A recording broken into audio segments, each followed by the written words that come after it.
It's been a long time since I've actually sat down and decided to film something that I was planning on posting, so forgive me if I screw this up. I don't really know what I'm doing. I've had, I guess this idea or dream of actually posting the stuff that I make, just with sewing. I post a lot on my Instagram, but I don't really ever, I just don't think my projects are posting material, if that makes sense. I don't know. So I haven't done it. Anyway, I wanted to actually sit down and give it a try with the tools and resources that I have right now, just to kind of see if I can do anything with it. So I kind of want to show off my makes for 2024. So I'm going to be showing everything that I made in 2020. Most of it's posted over on my Instagram, and you can kind of see what I've been doing throughout the year. I've been sewing consistently for about 3 years now, and I feel like this year I got some projects done that are really close to the level that I want to be at. You still continue to learn throughout sewing. It's a never-ending journey, but I'm really proud of the stuff I made this year, and I really want to show it off. So without further ado, here is everything that I made in 2024.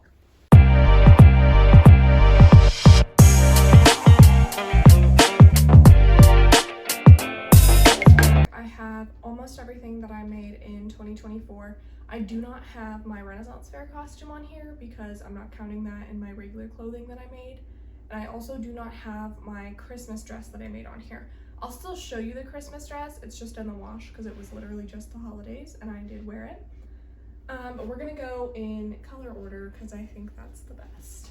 The first one that we have is the Willow dress. It's a pattern that I got on Etsy. It's made out of this black stretch knit fabric. It's one of the first dresses I used my serger on. The pattern itself is good. I just don't work with stretch knits that often, so I kind of struggled with the neck binding, getting it to not pucker. Super cute dress though. It has these big slits that go all the way down, so I usually wear it with jeans or leggings underneath it. Super cute. I've gotten a lot of compliments on this one, so I'll probably be making another one in the future with a different fabric. Next, I have this skirt, which was originally a dress, but I forgot to put boning in the waist, so it couldn't hold its shape. And I just kind of got frustrated with it and cut it into a skirt. It's really cute though. It has this, I don't know if you can see, it has this pumpkin and ghost pattern on it. So it's very Halloween-y, very spooky, super cute. I wear it with an orange sweater.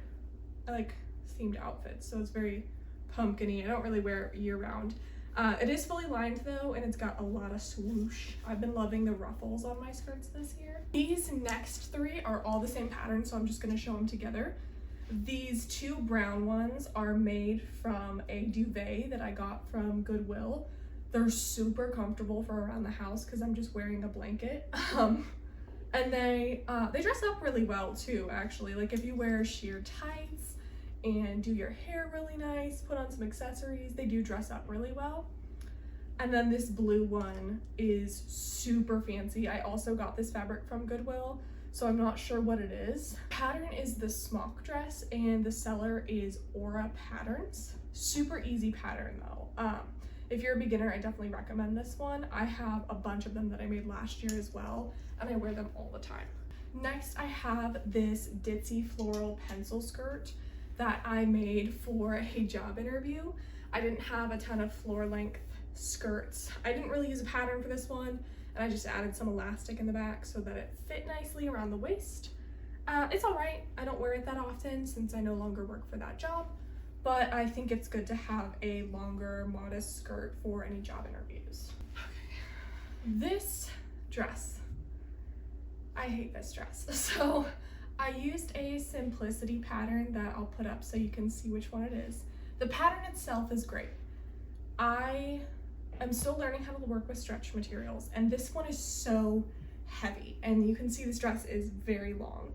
So all the weight at the bottom pulls on the neckline, and it's just not very flattering. The dress has no shape to it. So I'll definitely be giving the pattern a try again in a different fabric, probably not a stretch material, just because I don't like the way that it looks. And in the new year, I'm going to try and see if I can do something to make myself love this dress, because I really don't want to waste this beautiful fabric. This is one of my favorite makes of 2024. It is a fully lined under bust corset dress made out of this almost like porcelain blue fabric. It has a big old ruffle at the bottom of it, and it is also fully lined. I don't know if you can see in there. She has a lining, which I love. The actual outfit itself is not complete, so I'm supposed to be making a white collared shirt with big puffy sleeves to go underneath it so that I can wear it together. And then my best friend got a hold of some extra scraps of fabric and made me this adorable little hair bow to go with it.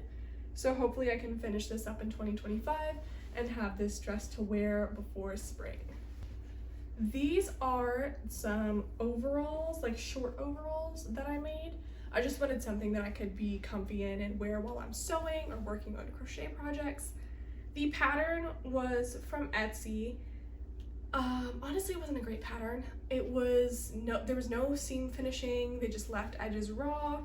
There was no instructions on how to attach the legs properly. And there's a seam that goes straight down the middle that you can see. But I will forgive it because the shark fabric is super cute. So I won't be getting rid of it, but it's also not my favorite item. In contrast to the last dress that I made, I actually really love this one. I made my engagement dress out of the same pattern last year. I'll put it up, or I'll put it in the description so you can see which one it is. I believe it's from the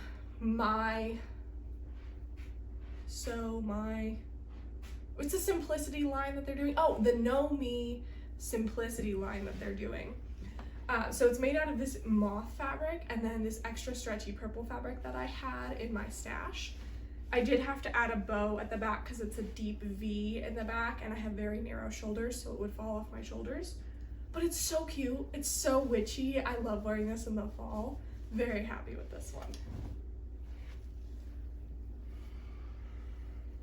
In the same theme of being witchy and spooky, this October I made this adorable dress with this cute little white ruffle at the bottom out of this pink skeleton fabric with a Peter Pan collar. This is the first dress I've done with a Peter Pan collar, and I'll definitely be doing more in the future. I love the way a big obnoxious collar looks, and it was a lot more simple than I thought it would be. Definitely really happy with this one, and I will put the pattern, I believe it was a Simplicity pattern, I'll put it up so you can see that one as well.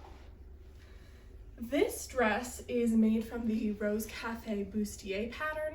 It is fully lined, it is fully boned, and it has another gigantic ruffle. If you can't tell, I was obsessed with ruffles this year. I followed her tutorial on how to add these puff sleeves.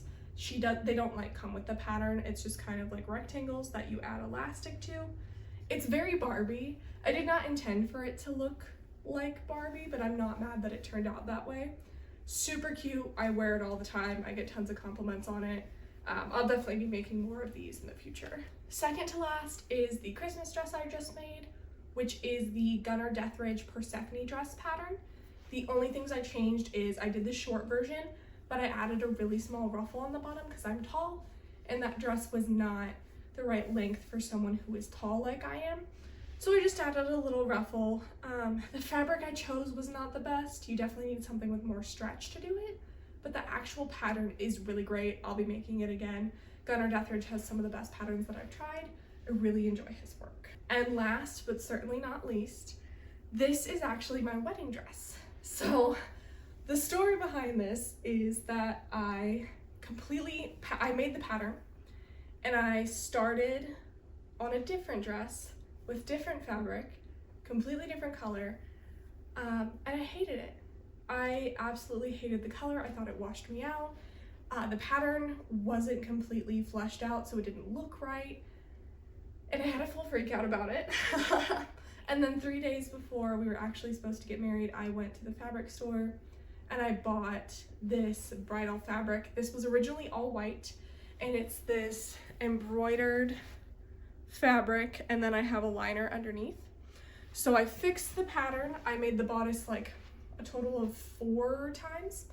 And then after I completed the dress, I dyed it in my canning pot. I'll put some pictures of the dress up. We did get some professional photos, and you can see my husband matching in some similar colors. I'm really happy with the way this turned out. I can wear it whenever I want to because it's not super bridal. And I did save the pattern, so I'll be making this one again. It just fits so well, and it's so flowy, and it makes me so happy. Okay, so final thoughts about everything I made in 2024. I definitely was not as productive this year as I have been in past years. That's due to a lot of reasons where I just didn't have the time or the energy to be able to make as much as I wanted. However, I feel like my quality of construction has really gone up a lot. And